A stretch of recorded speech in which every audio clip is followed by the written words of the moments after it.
I've talked to people at the when I go down to when I oh I go to the movies and I go downtown. Yeah, people keep telling me don't hang around. It's been a long. It's funny because you still get people, security guards and stuff, and they because I talk to people and they follow you. It's like you should be like y'all should learn your lessons from that dude in the pink shirt with Susanna Martinez.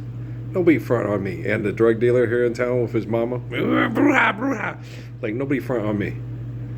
That's like trying to front on King David after he already gone and cut Goliath's head off. And then stopped all the raping of little girls in Mexico. And then all the and Jim Caviezel and Mark Wahlberg and Mel Gibson trying to take credit for it. And all the people in the military, when I stood up and said this needs to stop, and they all went and hid behind their retirement benefits, So, yeah, our members of the mission. Yeah, I have a special assignment for you. We move out your GI Joe. Stand for Loris Paris. Stop acting like a bitch. Okay.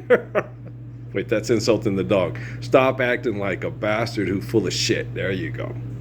Only thing bastards full of shit for is good is fertilizer. And shit, the only thing you're gonna do good for the world is when you die and then some roses grow instead of your paper posing. Money real? No, it ain't, bitch. Shut the fuck up. So, yeah. Well, it says in the Bible, because a lot of people know that. They go, oh no, it's pretty obvious, that there'll be much gnashing of teeth and all the fake the funk, I'm so cool. I got all the monies and Jack in the hose, and I've got all the monies and Jack in the hose, and the Lord's Prayer's a joke, and they get on TV, support my business, make sure that you bet lots of money on my teams, on my games, and stuff, and it's like, it should be obvious by now. All the things. Like poor Ken Magashima right there. Well, don't say poor Magashima. Yeah, poor Magashima, he's dumb as hell. Suzuki does not like him. Suzuki did not like that man. He was behind me and Dad at the DMV, about a month ago. Yeah. He was right there. The Messiah was right there. He was in the car. He got out and he could have said, "Hello, I'm a believer." Yeah, me too. I like the monkeys and I like Neil Diamond too. I thought love was more or less a given thing. Seems the more I gave, the less I got. Love was out to get me, do-dat and dot, that's the way it seemed. Do-dat and dot, disappointment followed all my dreams. Then I saw his face, now I'm a believer. That man can keep smiling after people screw his kids in the head and his kids deny him. After his wives cheat on him with murdering perverts from the military. Wow, it's pretty messed up. Yeah, but he just keeps loving. I'm the Energizer Bunny of love. Montano, she nailed it. He's the Energizer Bunny of love. Yes, I am. Well, yes, I am. Yeah, because some people, man, Judah Krishnamurti and Sun Yat-sen, okay, they had prophecy about their lives before they were born. People were studying and waiting and watching them and looking to see what they would, do with their lives and how their life would affect all the people of the world. But I know I've never spoke before the Chinese National Committee thing, and I've never spoke before the UN, and that makes Sun Yat-sen and DT Suzuki and Judah Krishnamurti so muy excited, and Haile Selassie. No, he knows who you are, right? You gotta be, I'm everyday people, yeah. You gotta be just like Jesus. I know. Yeah, what good comes out of Nazareth? What good comes out of Las Cruces and Sierra Vista? Ba-doom boom, right? Nothing but murders and John Wick movies. Oh, we suck again, right? So, with communications, man. If you don't think, okay, that's not very manipulative, that's powerful propaganda. Fuck powerful propaganda. Stop acting like a bitch. But if you don't think John Wick Communications, just a couple clicks outside of Huachuca, we're the baddest ass killers of all killers of killers. Yeah, except until Earl showed up.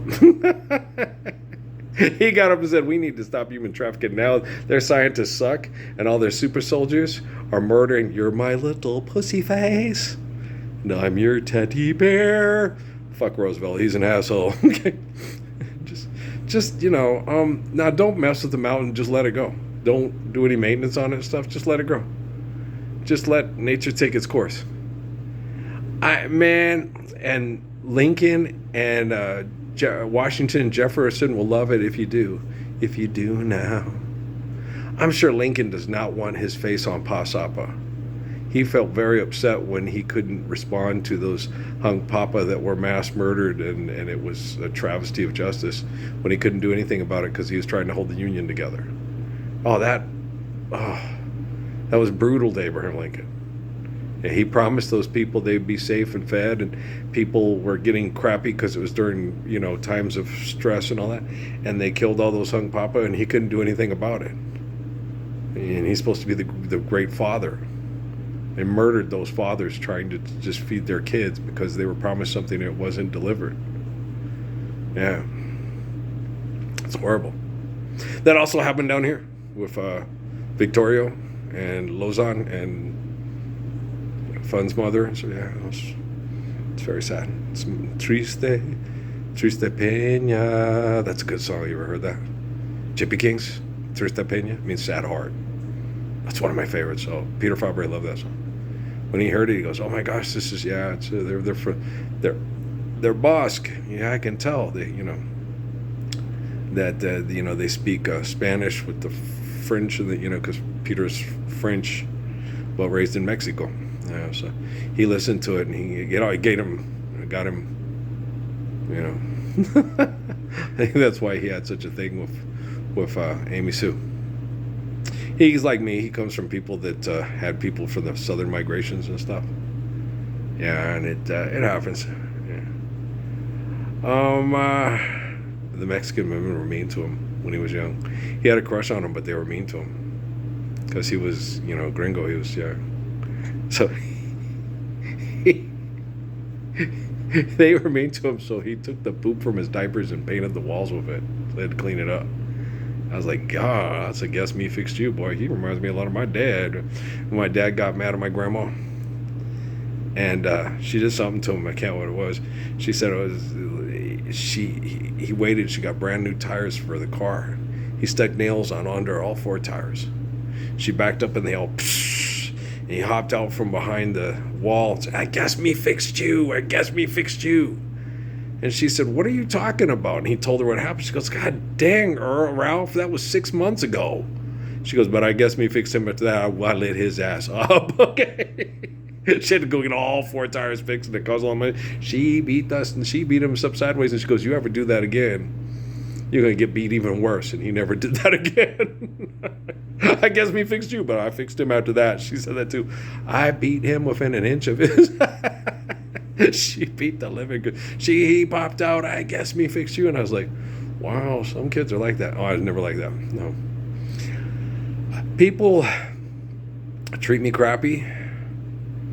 I just look at them and say, why would you do that? I wouldn't do that to you. And then when I get in a position to protect kids from being bullied or abused, that's what I do. I told you the Shanny Robinson thing. That was about it.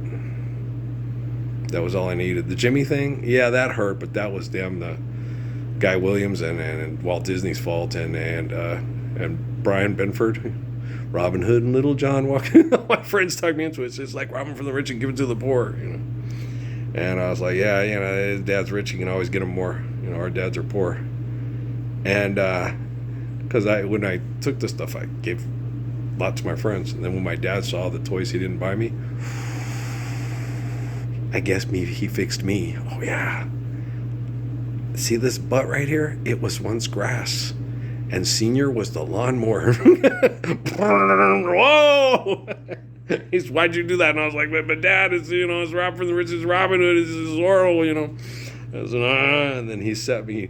I ran to the edge of the ditch where we weren't supposed to go any farther. I sat down on the rock and I started to cry because I knew, he's watching me. Come over and sat down and he told me, Earl, when a poor man sells from a rich man, it's a crime. When a rich man steals from a poor man, it's a job. And I went, fuck. And then he explained kind of to me, which I understood, which I'm a really astute kid, which if you go to prison, other men will do bad things to you. Fucking perverts. Yeah, you know the Spartans. You know how they are. We're the Spartans. Ooh, we're gonna exchange manhood. I'm feeling very, you know, Achilles today. Oh yeah, yeah. Agamemnon, right? What's the other guys? Menelaus. Yeah, assholes. They are. A lot of them like that. Yeah, they just can't get out the way of themselves. They're like tens of thousands of years in the making. Well, I'm like King David. I'm gorgeous, and people should know that because, you know, when you have the most circulated book in the history of the world, and the next circulated book in the history of the world, both have the prophecy about my existence, and then I fulfill that prophecy, like Sun Yat-sen did with Chinese prophecy, and Jiddu Krishnamurti with Indian prophecy, and D.T.A. Suzuki with Japanese prophecy. We're pretty special little guys. Yeah. And then when we prove it beyond a reasonable doubt why there was prophecy about our lives, the reason why my life at the time was more important and meaningful than anyone else's in my generation, talking about my generation, is because until he appeared and a soul felt its worth, I redeemed the Gospels. I restored the faith of a true Father and real faith in an infinite glory of God. So people can't use the word God as a possessive pronoun or a first person to murder over money. I'm a very important person. The most important person in the whole wide world is you, and you don't even know you.